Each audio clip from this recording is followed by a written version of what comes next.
Hey everybody, welcome to the Indie Show. I'm so excited today to have Ian on. Ian Anderson Gray is not only a Facebook Live expert, but he's really the first Facebook Live expert that I connected with and was able to take a look at his content. It was super helpful to me. And in a couple of circles that I'm in, people are asking me for tips for how I'm going live. And you guys, everything that I'm learning is from Ian. So I'm super, super excited to have him on, to be highlighting him. Ian, one of the first things I want to start with you is, how did this whole journey into live video start with you?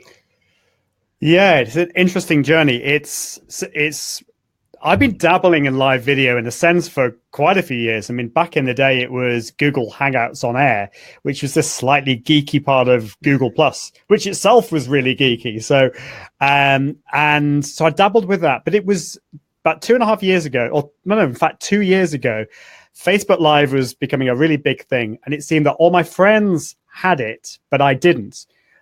Primarily because at the time, I was an Android user. And Facebook hadn't rolled it out to everybody. So I was getting frustrated. So I looked for a way to broadcast somehow. And I came across a tool on my computer called OBS Studio that allowed you to broadcast to Facebook Live, not from your phone, but from your desktop. And it allowed you to do all these really cool things. So I kind of went into Geek Overdrive and learned how to use the software. And the other part of me is I've got a passion for teaching, and I find it frustrating when there's something that is overly complicated or too difficult for most people to do. And so I've found a way of helping people to broadcast from the computer using this free software. I wrote a big long article about it that went into all the details and produced a video. And really through that article went completely mad, and it changed everything for me. So it's a real encouragement for those who are watching when you're writing your blog posts, that sometimes you can hit on a bit of a winner. And that was the case for me. And since 2 years ago, it has had nearly 4 million page views, which is completely nuts. And I mean, it blows me away every time I think about that. That blog post was kind of breaking down how to use that OBS software, right? Yes. Okay. Absolutely. And but the thing about it is it has a little button at the top that you click that allows you to go live to the various, whether it's your Facebook page, your profile, or your group. So it makes it really easy for you. And so from that, I was already doing some live videos on Facebook, but then people started to ask me for advice and help. And I ended up speaking on it, and I launched a course. The course went really, really well, and that changed things big time for me. And what it's done really is it opened up this new path for me in my business, because actually back in the day, years ago, I trained as a professional singer. So my background is music and performing. And so I teach as well. And so I feel now I've got this amazing opportunity to help and encourage people with my performance background. So that's, getting in front of the camera, giving your best to your audience, but also the techie side and making something that's maybe sometimes a little bit difficult to understand and making it easy to understand. So that's where I am today. And I'm ending up speaking at conferences, and next month, in fact, this month, I'm going to be at Social Media Marketing World speaking on live video. So it's amazing. Is that this month? Yeah, just the end of this month. I mean, technically I'm speaking at the beginning of, it's the end of February, the beginning of March in San Diego. I was going to say, the only reason why I know that you can sing well is because I saw a clip from last year. Oh, yes, I forgot about that. Yeah, we did a bit of a parody. It was all, the whole fear of networking. A lot of people get shy or they meet people who are flinging business cards at you. And so we were kind of taking all the stereotypes of networking situations, and we made it into, we sang it to the tune of The Wizard of Oz, so that was great fun. We sang that on stage last year. Well, yeah, you're definitely talented. Thank you. So you started kind of on this journey because what I think is just a killer combination of the right amount of geekiness for the tech, but also the passion for the education and the presentation and the speaking and the confidence around it. So real quick, I don't want to dig too deep into it, but like you said, you really got into Facebook Live because the mobile version wasn't available in the UK yet, and so you were looking for the desktop-based versions. A lot of people now, are using their phones to go live, which is great. And what I'm doing here and what you help people with is figuring out if you want to level up your Facebook Lives, how to do so through some type of desktop or browser based something. Can you just give a quick breakdown of kind of the options for going live from a computer and like the level of complexity of each one? Yeah, absolutely. Yeah. Well, first of all, I'd say, do start off going live from your mobile device. That is the easiest option. And it's just a case of doing it. Don't create too many obstacles for you. But once you've decided you want to go from to desktop, again, start simple. So a great option is using BeLive. BeLive is through your browser. There's a free version of it. I think it's like 2 20-minute broadcasts per week. It does have the branding on it, but it's a good place to start. And it's just really easy. You can bring in guests. You can see the comments. You can highlight comments on the screen. So that's a really, really good one to use. And then there's a few other ones that you can use just through your browser. So the other one to play around with, I think it's still got a bit to go, but it's called Lightstream, and you can go to golightstream.com. Now, this was built for gamers in mind. So they've got a lot of kind of cool features for gamers, but you could just be a business owner or a marketer and use it. And that allows you to broadcast to Facebook, YouTube, and Twitch as well. And that is pretty cool. It's got, sorry? All at once, or you have to pick which one of those? No, it's a good point. I think you will have to pick them one by one. I haven't tried that, but just a thing to remember, Facebook actually they don't allow apps to use their API. That's the service that allows you to connect with Facebook. To broadcast to Facebook and another platform. So they don't allow tools to have the ability to broadcast to Facebook and another platform. There are ways around that, and we can get into that later if you want. That's getting a little bit into the geeky world. Sure. But yeah, so there's that. The downside with Lightstream is you can't schedule yet. So we'll have to see what happens with that. And then you've got other platforms. There's what I call the kind of webinar platform. So you've got like Zoom, you've got Crowdcast, and these are tools that you wouldn't really use just to live stream. But if you've got a webinar, if you're using a webinar, you can also stream to Facebook Live or YouTube.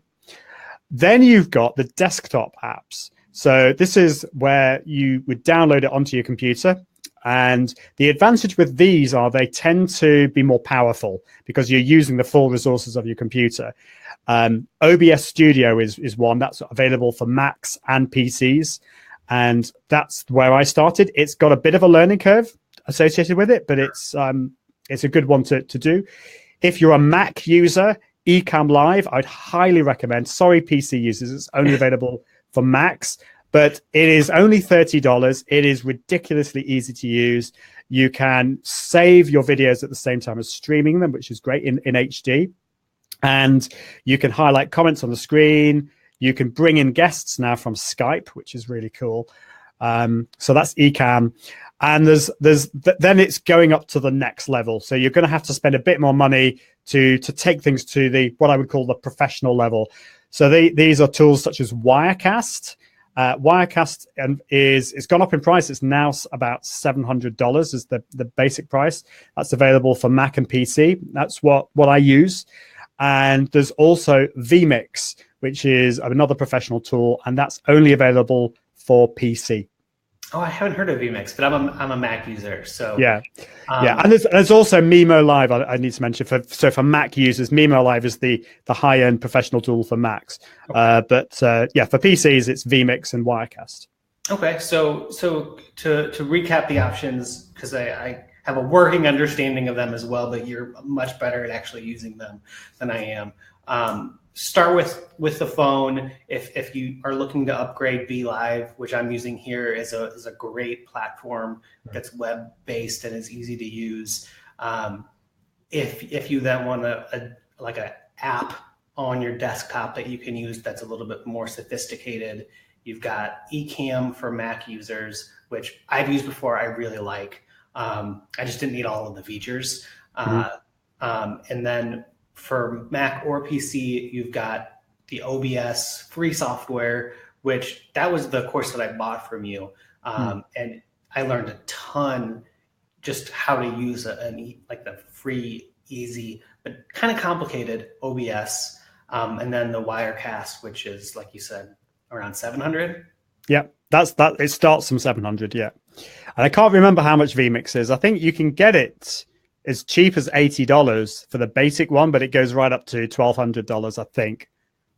Okay, and the higher stuff does things like graphics on the screen and a countdown clock. And are there any specific features that you love that you could only get with some of those higher? Yeah, well, I mean, Ecamm now has countdown timers and all these kind of extra bits, but Wirecast and vMix and Mimo Live, they give you more power. So it's difficult. So, for example, with Wirecast and vMix, this is getting onto the kind of slightly geeky territory, but you can multicast. So this is where you can broadcast to Facebook, YouTube, Periscope, if your computer's powerful enough, and you need to have a powerful computer, by the way, to do these things, and good internet speed. So you can do that. You've also got the capability of bringing in multiple cameras, even if it's over your network. You can do a lot more stuff, really.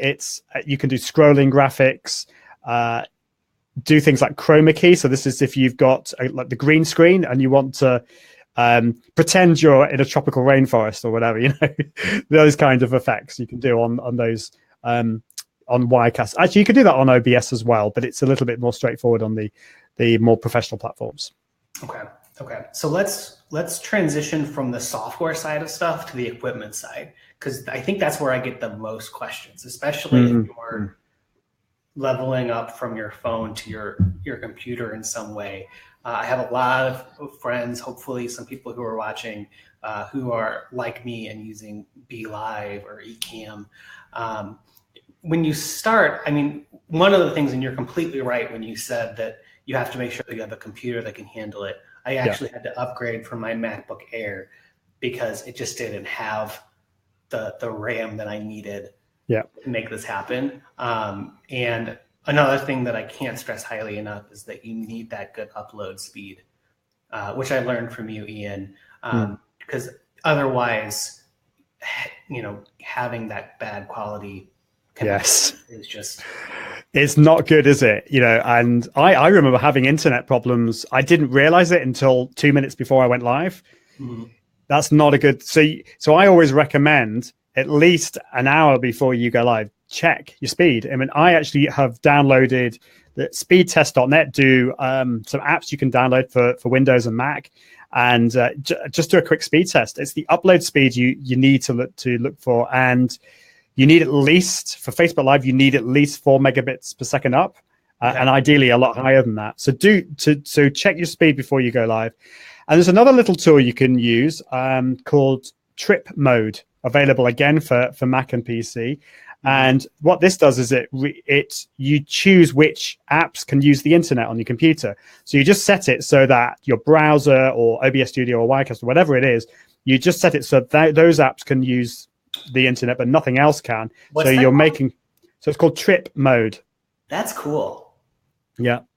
So that's a cool app that definitely can make a big difference. And of course, the other thing to remember is if you're doing this from home or from your office, go around the place and check which devices are connected to the internet, switch them off, because if the kids are watching Netflix, that's not a good idea while you're streaming live. So make sure you do that.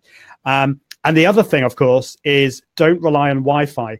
Wi-Fi can can be a big reduction in the speed. So always connect, if you possibly can, connect directly to your router. It's a lot more. You're going to get a lot quicker, a faster speed that way. And if I can chime in there, because like I said, I had to upgrade from my MacBook Air to my new MacBook Pro, and it's got all of those USB-C slots. Yes. Yeah, that's happened to me.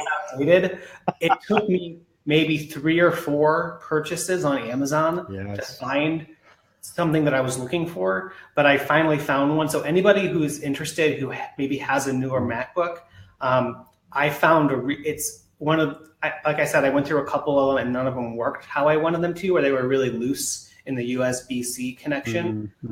But it's a hub that includes an Ethernet port.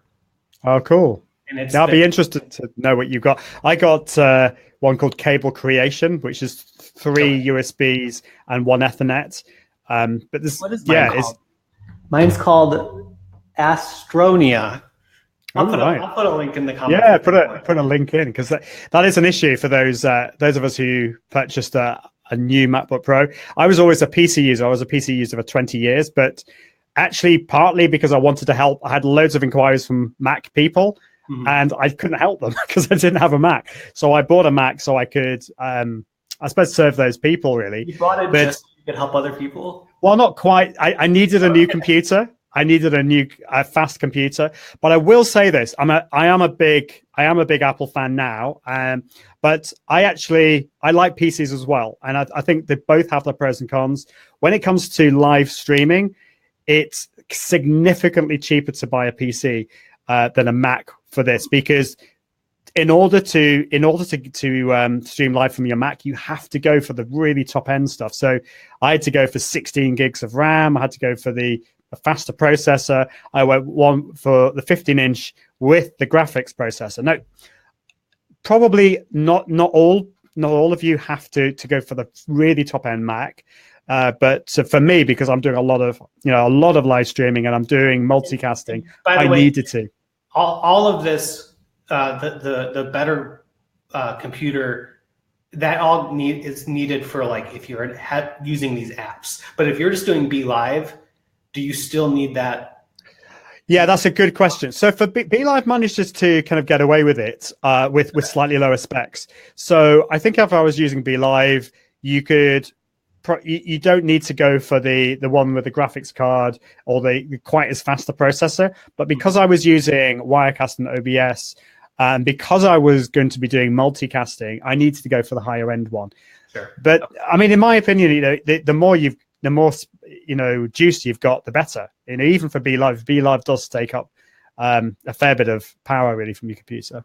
Yeah. Okay. So in terms of on the equipment side, the software aside, it sounds like the number one most important thing is to have as fast of an internet speed as possible. And from what I've read, and I think what I've read from you, is if you can get at or above that 10 Mbps, then you're probably in a good place. Yeah. Particularly if you're going to bring in guests. Sure. Oh, exactly. And then second thing, especially if you are using a desktop app to help you go live, making sure that you're investing in a computer that can handle the bandwidth. It's interesting. A lot of people, when they ask me what equipment they use, their first question is camera. Yes. And it's interesting because I think that they're right. If you just use, for some reason, at least on the Apple side, they haven't caught on to the fact that webcam quality is starting to matter more and more. I don't think they've upgraded the webcam feature to the laptops in a couple of years. So it still doesn't even have 1080. No. And so is there a typical webcam that you would recommend, or are you a fan of just going with the in screen on computer? Yeah, that's a great question. Well, I'm a big fan of what I call bootstrapping your live video studio. So start simple. As I say, you start with your phone, because the thing is, we can come up with all these excuses. I suffer from this. I'm a bit of a perfectionist. And so last year I didn't go live as much as I should have done because I was thinking, but I need a better camera. I need a better microphone. I need a better backdrop. I need lights. And all these things were stopping me from going live. So don't fall into that trap. You can, what's the most important thing is that you deliver your message. You deliver your message to your audience. Your audience want to hear from you. And actually, more important than the camera, in my experience, is the microphone. Audio matters, because if people can't hear you, if the audio quality isn't great, they're going to switch off. They'll forgive, if the video isn't great. So I would say, invest in a microphone first. Remember to wear a headset, or so that you're not reducing any kind of that kind of echo effect. But yeah, from a camera point of view, what I recommend is going for something fairly basic to begin with. I still use the Logitech C920 webcam. In fact, I've got two of them because they were so inexpensive off Amazon. I bought two of them so I can have different camera angles. That's a really good place to start. They're very inexpensive. And there are other Logitechs. There's the Logitech C922 is one. And if you're wanting to spend a bit more money, then the Logitech Brio it's quite expensive, but that is 4K. So the advantage with using a 4K webcam is that on certain apps, you can actually put it quite far away. And on one scene, you can have just kind of quite a wide angle, but on another scene, you can zoom in more and you don't lose the quality. So that's another one you could use. And then taking things to the next level, you can use like a DSLR camera or a dedicated video camera.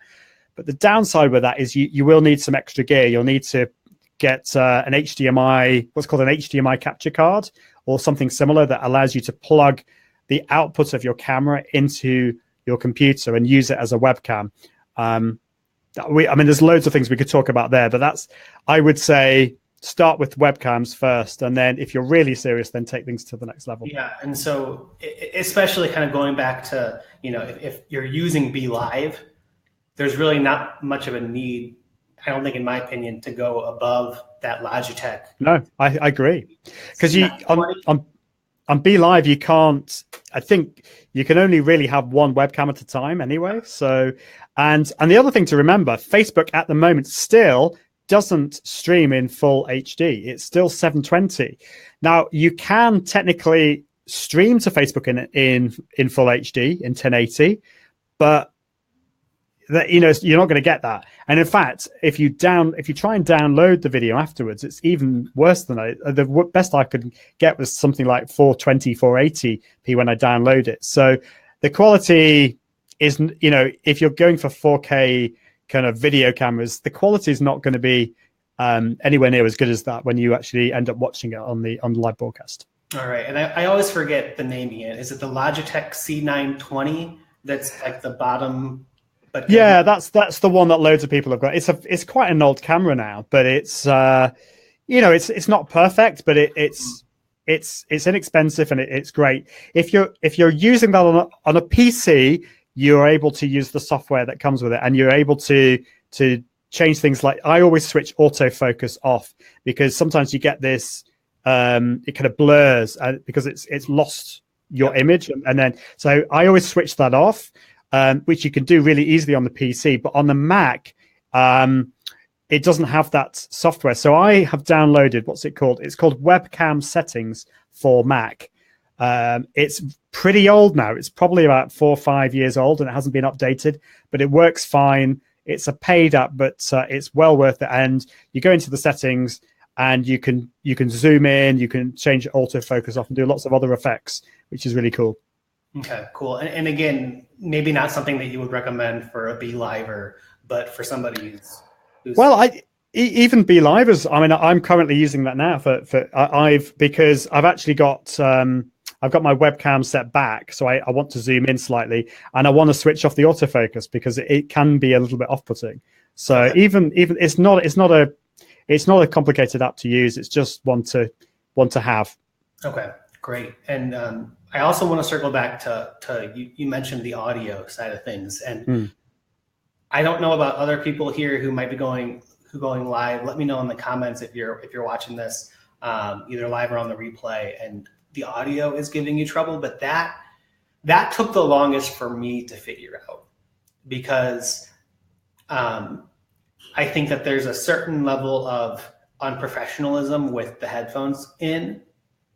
And a lot of people were commenting to me saying, hey, find a solution without the headphones, even though they work pretty well.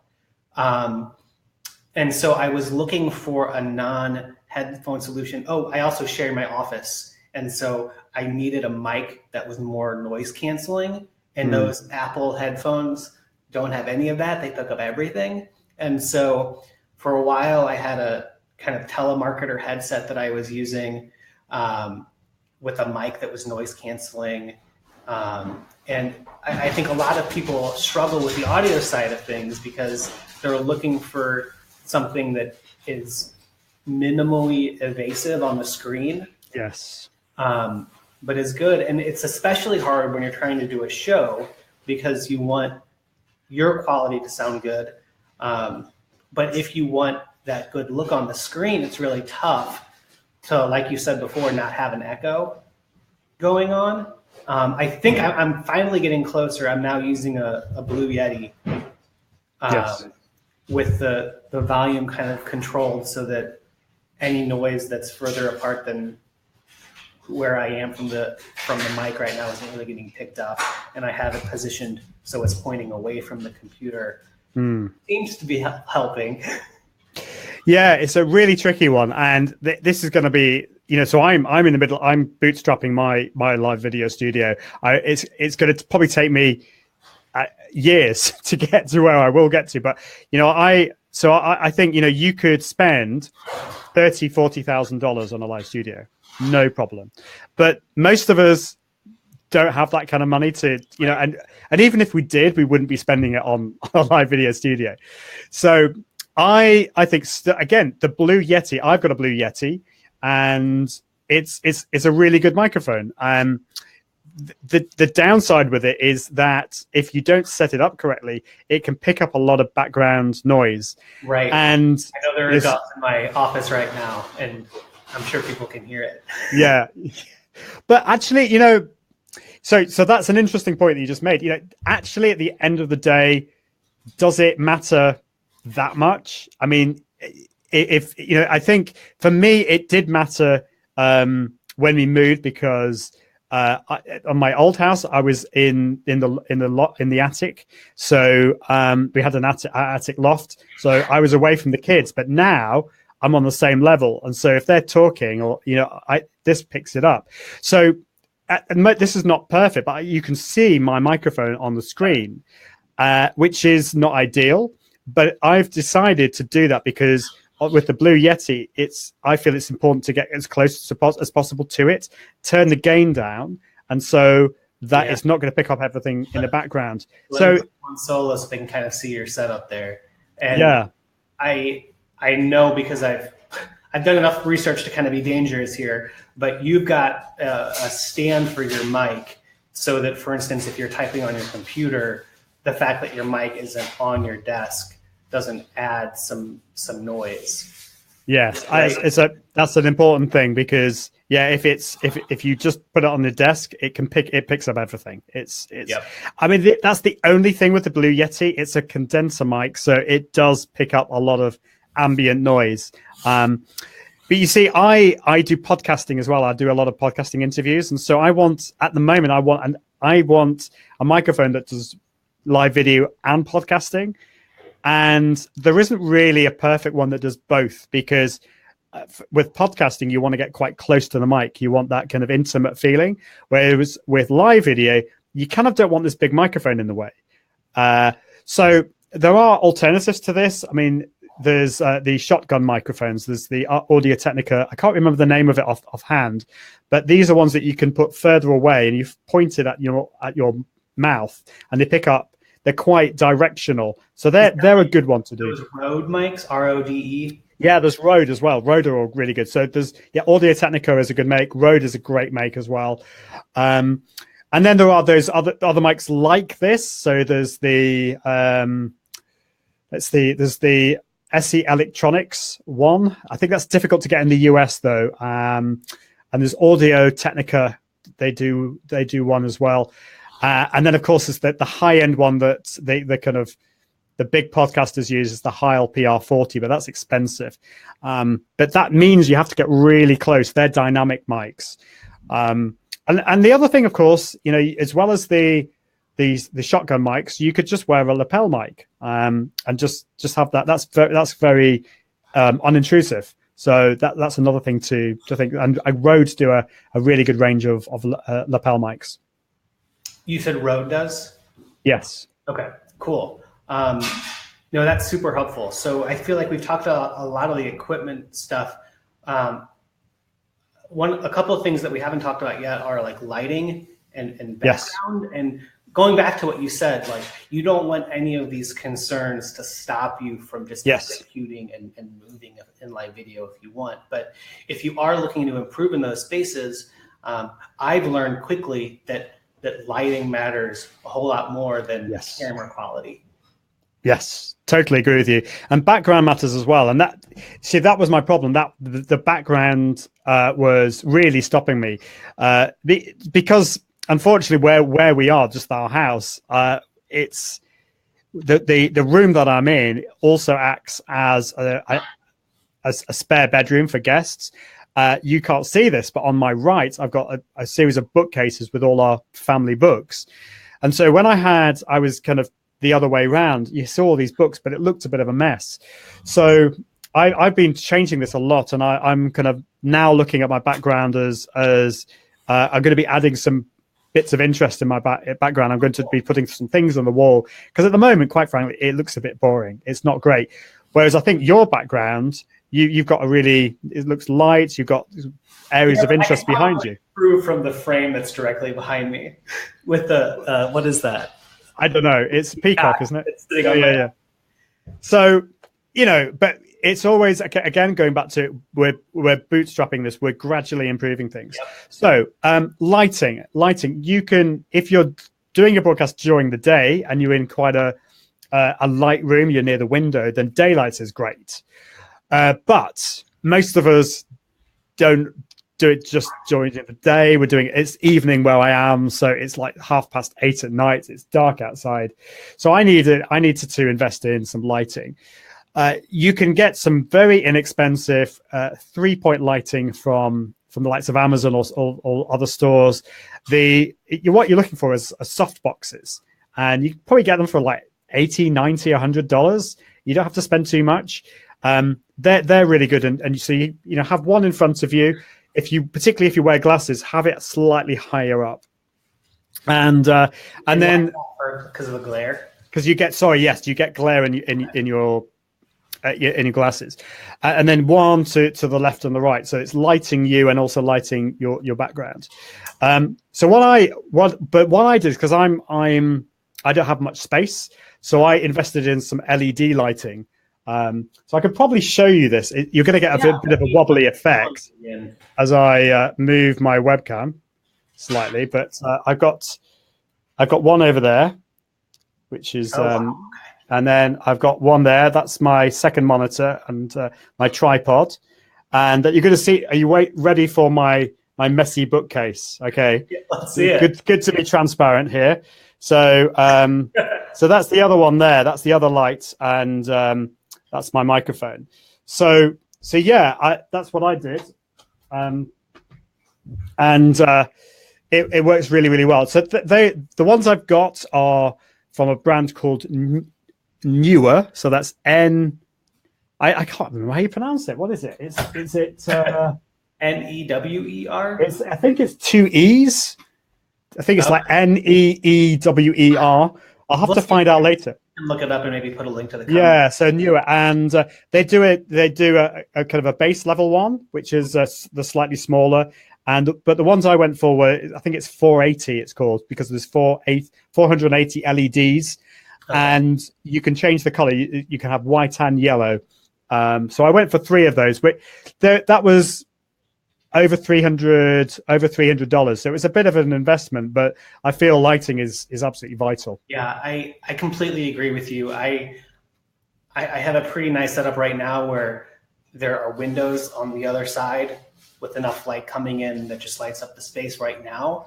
But I really like your setup, Ian, because for the longest time when lighting wasn't good for me, I had these small kind of lights that could fit on my computer, or like really small ones that I could fit on a small tripod on my desk. And those can be helpful if you want to like even out lighting. Like if you're getting a little bit less lighting on your right side and you have really portable live needs.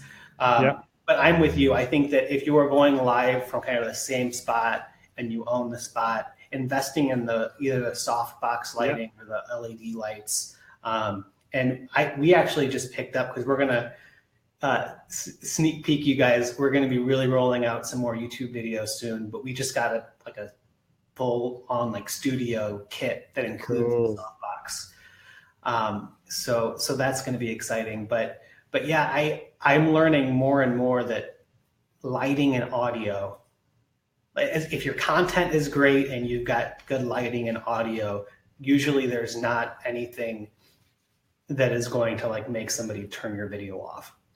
Yes. Well, that comes down to the content then, doesn't it? I mean, you can have the best, you can have a professional setup, but then, your delivery is I'm not talking about you, by the way, just like, people generally, that you could have like the best setup, but if your delivery is boring and your content is just like, people are not going to watch you. So it's important to make sure that you are delivering with a bit of passion, but don't try and be somebody else, be yourself. But I want to stop you there, because we're entering into a new part of the conversation. I just kind of want to make viewers aware of this next section really of our chat, which we talked software, we talked equipment, and now we're getting into just kind of tips and lessons that you have, software and equipment aside, to improve your live videos. And I'll put you full screen for this. Go ahead. So, where do you want me to start? I mean, I think the first thing to think about is when you go live, just go straight in and welcome your audience. I've seen so many people, and I did this to begin with myself. I started feeling a little bit unsure. I would say, am I live? Guys, if you're watching, please let me know. Can you hear me? There was all those kinds of things.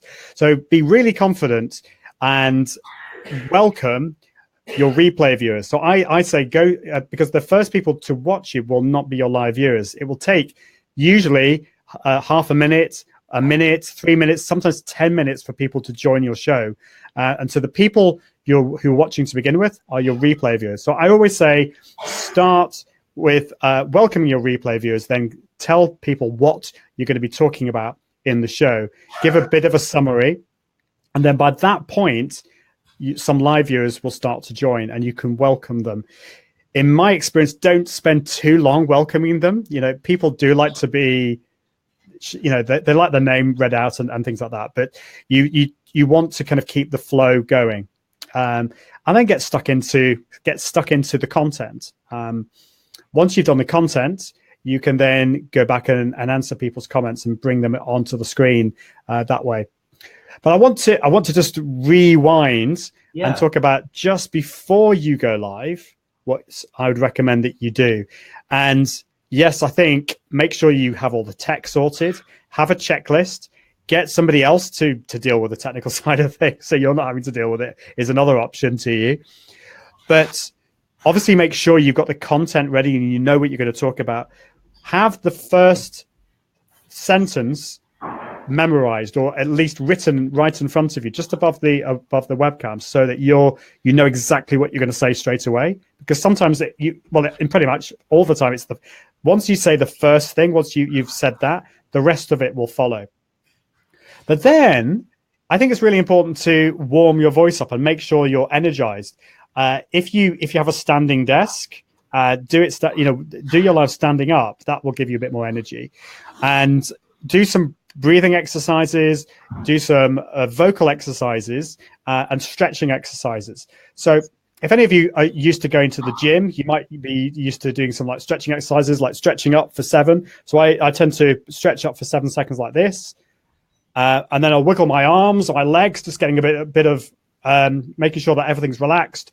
And then I will do what's called a lip trill. So this might seem a bit weird to people watching, but I will do this from the low part of my voice to the high part of my voice, just to make sure I'm using all parts. So like that.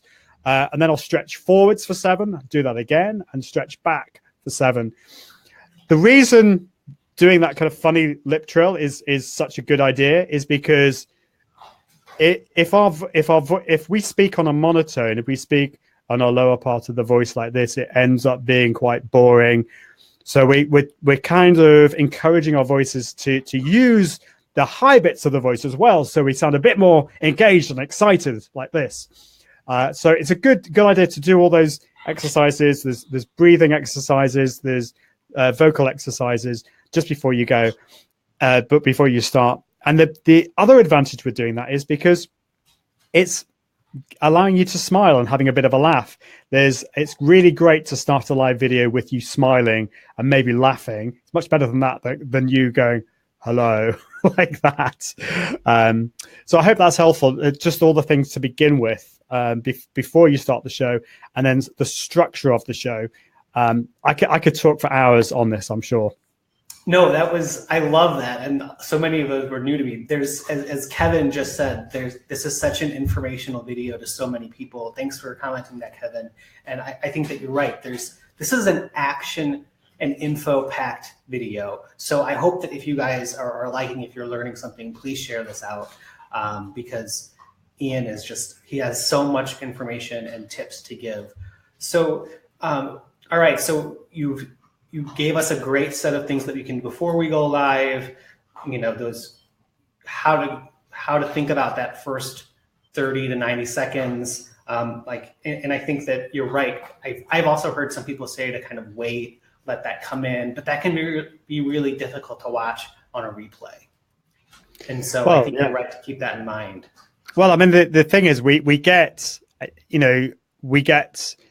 so excited by the live element of live video. It's called Facebook Live, it's called YouTube Live. And in my experience though, you may get 2 or 3, 8 or 9, you may get 30, 50 people watching live, which is great. That's amazing. But many, many more people are going to be watching the replay. Right. I'm a great believer in turning your live videos into a piece of evergreen content that is going to last not forever, but for a longer period of time than the live bit. And so once the live video has ended, it gets posted to Facebook as a regular video post. And you can do so many amazing things with that. You can send that out to your email list. You can send that out to your social media profiles. You can take that video, put it on your blog post. You can repurpose that. You could edit the video, put it to YouTube. You could take another tip, download the video, just edit it down to the first 5 minutes. So cut the rest of it. Just take the first 5 minutes, upload that to a service called rev.com and get them to transcribe it. So you can get the first 5 minutes, transcribe the subtitles, the surtitles. Ian, you just blew my mind. And then you've only spent, the great thing about that is that's only going to cost you $5. Yeah. Upload that back to Facebook, and the first 5 minutes will have captions. As we know, most people watch videos silently. So you're going to get those people hopefully getting onto watching it with the sound up. So just to step back, because I want to make sure that I am understanding this right. You clip that 5 minute, send that to Rev, and you're not re-uploading that 5 minute version. No. You're just taking the captions that they yes. helped with. That is brilliant, Ian, because for months I do these 45-minute, hour-long conversations, and I've been thinking about captioning, but I'm like, is it worth a full $60 to get captions for the whole thing with Rev? And so, doing the first 5 minutes, that's a cheaper way of doing it. I mean, with that, you can they give you a number of options, so you can tick what's called SRT. It's an SRT file. So you check that. But you can also check for them to send you just a standard text file. So the advantage with you getting the whole lot transcribed is that you could then take the whole lot and put that, and then take that over onto your blog and put the whole transcription there. So that would be an advantage in doing the whole lot. But if you're just what you're wanting to do is just to encourage people to watch with the sound up, then just do the first 5 minutes, and it's only going to cost you $5. And I've actually got a tip. I don't know if you've heard of this. Have you ever heard of Snagit, Ian? Yes. So I'll try and tag Mitch Jackson if I can later in this video.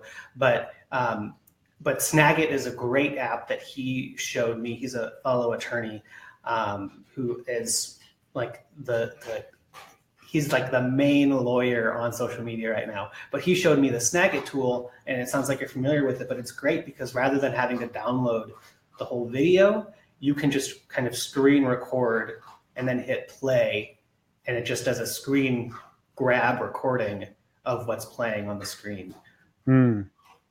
Yeah. So it records that you would do this for the whole video, the live video. Is that what you're saying? But no, I meant for the 5 minute clip. I see.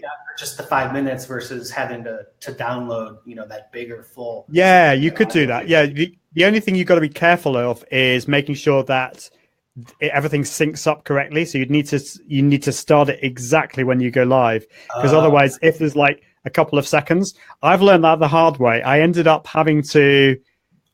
I think there's some software I downloaded. I can't remember what it's called, but I mean, hopefully no one's going to have to do this. But there is some software that allows you to move the timestamps of the subtitles, so what do you call them, the closed captions, like by a couple of seconds, so you can get it in sync, but you don't want to do that. But yeah, that's an option to you. Okay, well thanks for the return tip. So it's best the whole video. Yeah, well, in my experience, it does. I mean, it takes a long time to do it, and then you have to edit it, but it's not a big deal. No, that sounds good. All right, so we are running out of time a little bit. I want to make sure that I ask you 3 questions that I'm going to be just vulnerable. Here are the 3 things that I am struggling with as somebody who's going live. The first is, and I shout out to Jenny Q and other Facebook Live experts. Something that I'm learning, and it's really hard for me, is continuing to look at the camera, especially in these live shows, and you really want to look at either your guest because you think that that's kind of how you're being appropriate, or you want to make sure like that you look okay. Do you have any tips that can help people stay focused on the lens? Yeah, absolutely. That you have to get better at. Well, no. Well, first of all, can I just empathize with that? Because I really, really struggled with this for months and months and months. And I was well aware of it. And I was teaching my students, don't look at yourself, look at the camera. But the problem is, if you're on your phone, you've got, that's my front facing camera, this tiny little thing here. And I've got a big image of me, and I don't want. It's not like I want to look at me, right? But as human beings, we're just wired to look at an image of another human being, whether it's ourselves or somebody else. The problem is, a camera is this kind of weird black inanimate object, and it just does not feel natural to look at it. So you have to train yourself to do it. It takes practice, but there are a few ways of helping here. So this is a really, really low-tech tip for you, but I highly recommend it. I just go into you don't even need to go into a computer program. Just get a piece of paper and draw four arrows. It's all right. 4 arrows, with in big red ink, into the middle of this paper, and then put a big hole in it and stick that over your webcam. Gotcha. So it sounds ridiculous, but the advantage with that is you know where you're looking. You're making it really obvious where your eyes are going. If you're on the phone, then just again put a little sticker near where your camera is. And even with that, though, I still found myself looking at myself or looking at the person I was speaking to, and it just took practice. So again, I'll put in your checklist that you do before you go live, put in big letters, look at the camera, and keep doing it. And the final thing is, even though you may hate doing this, do look at your live videos afterwards, because you will notice when you don't look at the camera, and you'll remind yourself next time. Okay. All good lessons. I'm glad that I'm not alone. Oh, you're not. You're not. It's very natural. Thing number 2 that I'm working on, and because this is kind of a Facebook Live episode, I'm excited to announce this. Announce is probably the wrong word, but this is the first episode that the Indie Show is doing where we have a producer. And so Indie Law's main assistant, Caitlin Allen, is on the phone with me right now. And it's great because she is able to, the great thing about Be Live, or the seemingly great thing, is that it gives you the option to see comments as they're coming in. You can put them on the screen, all of that kind of stuff. What I learned over time was it was really hard to do these live shows because so many things were vying for my attention. I wanted to look at the screen. I wanted to see what comments were coming in. I wanted to know what was happening. And the 2 options that came to me were either A, have a co-host, or B, have a producer.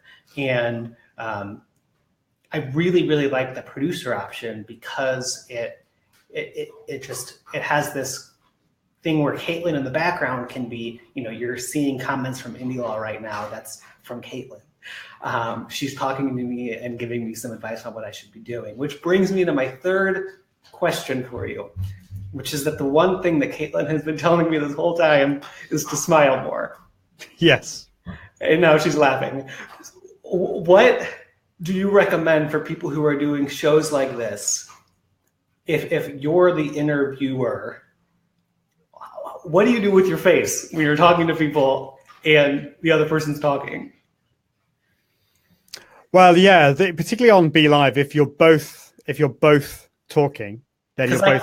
I could solo you, which is well, yeah, and that's that. So I'm on a guest. I do a guest show every week, and I have, if my co-host is speaking, I will just give it to her. Okay. That allows me to have a bit of a break. I kind of go, okay, I'm listening to her, but it's particularly because I do all the tech myself. So I'm doing the tech, I'm producing the show, and I'm hosting the show, and I'm talking with my guests. So there's a lot of things going on. Yeah. So yeah, focus on your other person. Put it onto solo view for the other person when they're talking. But I mean, really, it's down to practice. So the more you do it, I mean, hopefully you are interested in what the other person is saying. So look interested. Actually, just imagine you're down at a coffee shop with some friends, and you would hopefully look interested in the conversation. But it's really down to what I call you kind of just need to be yourself, but it's putting a bit more energy into it. And that's going back to those vocal exercises, those warm-up exercises. That's why those are so important before you start. Just get your energy levels up so that you're consistently all the way through, you're smiling and you're got those energy levels all the way through. That's absolutely vital. And practice. Again, look at yourself when you look back at yourself, and you'll see when you start to kind of look bored or not smiling. So, well, thank you, and thanks to Caitlin for helping me with this. So, you hit on performance, and I think it's really interesting. One thing that I've learned in doing these live shows is that, like you said, you want to be yourself, but you also have to understand that you are, to a sense, putting on a performance. And I know that you have a background in that. Do you have any tips for how people can kind of just elevate who they are and understand that they have to be a little bit more confident, performative, and body language focused? Absolutely, yeah. Well, we've all, not wanting to go into the realms of psychology, but we've all got different we act differently in different situations, don't we? You know, if you're at home and you're talking with a really close friend, then you're probably going to be speaking quietly like this. So, hello, how are you today? Is that kind of level? If you're in a coffee shop and maybe you're talking about something that happened to you today with a really good friend, you might say, "Hey, you'll never guess what happened today. It was amazing," you know. And then so you can see the energy of my voice has increased. I'm the same person, but I'm in a different situation and a different circumstance. And then the next level would be, say, for example, you are on stage at a conference in front of 300 or 400 people. Now, if I went on stage in front of 300 or 400 people with the same voice as I was demonstrating to begin with, so I'm speaking with a close friend at home, and I go, "Hi guys, I'm here today to speak to you about live video." People would be falling asleep after 1 minute, wouldn't they? So, but the problem is, we're back to that little black camera in front of us. We're not in front of 300 people on stage. And so we need to kind of try and have a bit of imagination here and imagine that you are actually speaking to however many people are watching live. You need to think about, if it's a solo show, you need to think, who is my audience? Who, if you have like a customer avatar or whatever, imagine you're looking through the camera and you can see them straight ahead of you, but not just them. There are loads of other people who are here listening to you. And it's also not just about you. If you're there at a conference or you're speaking to lots of people, you are there to give value to those people. And so you've got to communicate that, use a bit of authority, and just elevate the energy, really. So I hope that's helpful. It's down to practice. It's down to doing those warming up exercises. And it's also down to a bit of imagination. And imagine you are not in your office looking in front of this little object called a camera. Yeah, it's really weird. And now people get to see the side effect of us doing a show after a while, and the sun changes and now there's reflections on my face. But you're right. There's this weird thing about going live where you know that you're public speaking and that there's this audience, but you can't see them. Yes. It is a weird thing, and you're right. Like understanding, the performative side and kind of being prepared, I think beforehand, like you said, really, really makes a lot of sense. I want to get to Kate Brockmeyer's question here because I think it's a good one, and maybe we can end on it. What should your goal be for live viewers to make the most impact on your traction? So I'm trying to understand what she means, what Kate means. I mean, if it kind of, I think it depends on your strategy and why you're going to go live. So one thing we haven't talked about is the whole area of the Facebook have made these changes recently, and the fact that it's becoming more and more difficult for us as Facebook page owners to get our message out there. What Facebook are really wanting to promote are posts that have a lot of engagement, a lot of conversations. And so I think it's important to try and get to create those live videos that are engaging in terms of the conversations. But at the end of the day, what is your strategy? What are you wanting to happen as a result of these live videos? Hopefully, you're building up, you're generating a lot more trust, you're showing yourself, you're being a little bit transparent and vulnerable. And at the end of the day, having a good call to action at the end of your live videos is important. So making it really easy for people to see you, to get to where you want them to go afterwards. Although I'm just looking at her comments here, she says, I can get over 300 comments, but sometimes my views are less than 300 people. So maybe is it traction in terms of getting more people to watch you over a period of time? Do you think that's what she means? Yeah, that could be it. And I mean, Kate and I know each other really well. I understand her shows and things. And yeah, I think that even though Facebook Live is really helping, even with the algorithm changes, going live on Facebook is helping you. From who I've talked to and what I've read, Ian, I agree with you that focusing on engagement is still what helps the most in being seen. Yes. And so the advice that I've been given, and Kate, I know that you have the tools to do this, is find those people in your tribe who tend to watch. And you don't have to like plant questions, but say, hey, as a supporter of our live show, I'm looking to you guys to engage with each other in the comments. Yes.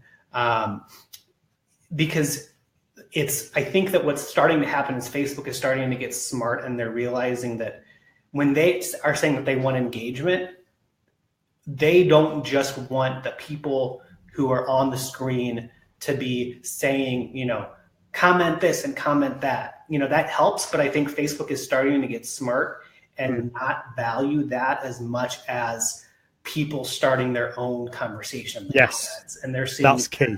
They're seeing that as more valuable. And so whatever you can do to get conversations stirred in the comments without you directly promoting it on the video can help.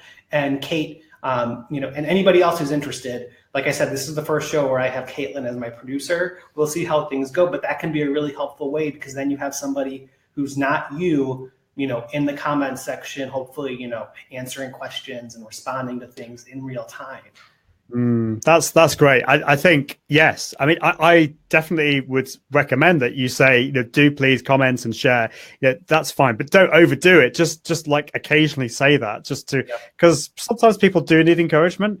But Facebook is wanting the conversations to happen between people in the comments. They're wanting to, build communities really in all posts, and they will increase the reach of your live videos, which become replay videos, if those conversations happen. But get people in your community to comment, and if you have a producer, get them to reply to the comments while you're live, and then don't forget to go back afterwards once it's become a regular video. Go back and get involved with those comments. But I think Kate was saying that she gets a lot of comments, but it was more the viewers that she was wanting to get. Is that right? I think that Kate, I mean, one of the statistics that we look at when we go live is trying to figure out how many views we're getting and how we can increase views. I think so. First of all, I'd say don't get overly concerned by the number of live viewers. It's really difficult to miss. We tend to kind of look at the number of live viewers, and we can either get really deflated and depressed because like two people still good. These are real people, real human beings watching you, but that can be a little bit depressing. Or you might have 500 people viewing and you're panicking, thinking, oh my goodness, 500 people are watching me. So remember the replay viewers, first of all, is one thing. So afterwards, remember there are loads of options to you. If your page, your Facebook page is not very engaged anyway, if the rest of your posts aren't doing that well, then you may need to look at rebuilding your strategy generally on Facebook. You may want to consider boosting, putting some ad spend behind some of your Facebook live videos. You can't do that beforehand, but you can boost a post. And I just want to take a second and correct me if I'm wrong, Ian, but I want to contextualize kind of your expertise here, which is that you have become like my go-to person when it comes to the software that's available that can help, and the equipment and the lighting and some lessons. But in terms of the business side of using Facebook Live as a page and the conversion, the marketing side, in terms of your expertise, at least what I've seen, that you're focusing more on the software and the equipment and the lessons learned, just in terms of what to do in front of the camera, right? Yeah, that's been my focus. But obviously, it's not just about that. You've got to, at the end of the day, why you're doing live video. It's got to be from a marketing point of view. you've got to think about increasing your reach and delivering value. So, yeah. And on that note, because we want to wrap up, I want to make sure I'm respecting your time. You've got the Seriously Social, and you're working on something else. After this, I hope everybody, because you gave so much valuable information, is going to follow you. What is some of the things that you're cooking up right now that people should get excited about what you're releasing? Because we talked a little about before we went live about this. Thank you. Yeah. So, if you want to find out more about me, my website is iag.me. I've written loads of blog posts on live video and also on social media tools.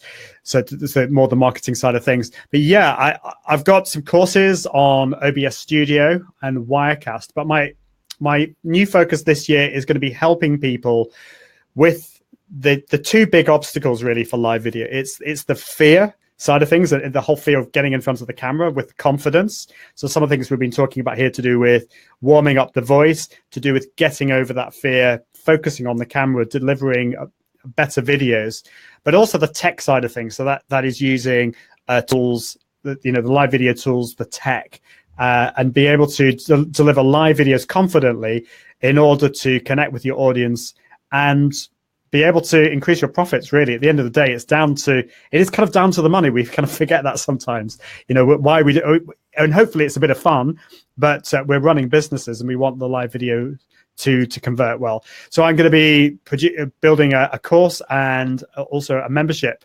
platform that helps people and takes them through all the stages of building and launching and maintaining a live show confidently. Awesome. Well, it sounds like, if nothing else, you and Kate Brockmeyer might have a little bit of back and forth after this. I think that Kate and I, share a pretty big following of especially like handcrafters and creative small business owners, and I think that I think that you guys can be some powerful combination, especially if as you're putting this together, if you have in mind this unique kind of audience. And Ian and I were talking about before the show, I know a lot of people who follow me and might be watching these videos. You're a handcrafter and you're using Facebook Live to show off your products and maybe even sell directly through live video. That's a really unique niche way to use video. And Ian might be able to help strategize what to do with that specific type of situation as well. Yeah, definitely. Awesome. Well, Ian, this has been fantastic. We're going to put in the show notes where people can find you. We'll have a blog post embedded around this, but it's been so awesome to have you. Thank you for all the information that you gave over the past hour. I can't wait to kind of share this to all of my friends who always ask me questions, because now I can just say, watch this video. I appreciate it. It's been so good to finally get to chat with you and to go on your show. So thanks for asking me. It's been a pleasure. Same as Ian. All right. See you, everybody. Thanks. Bye. Bye.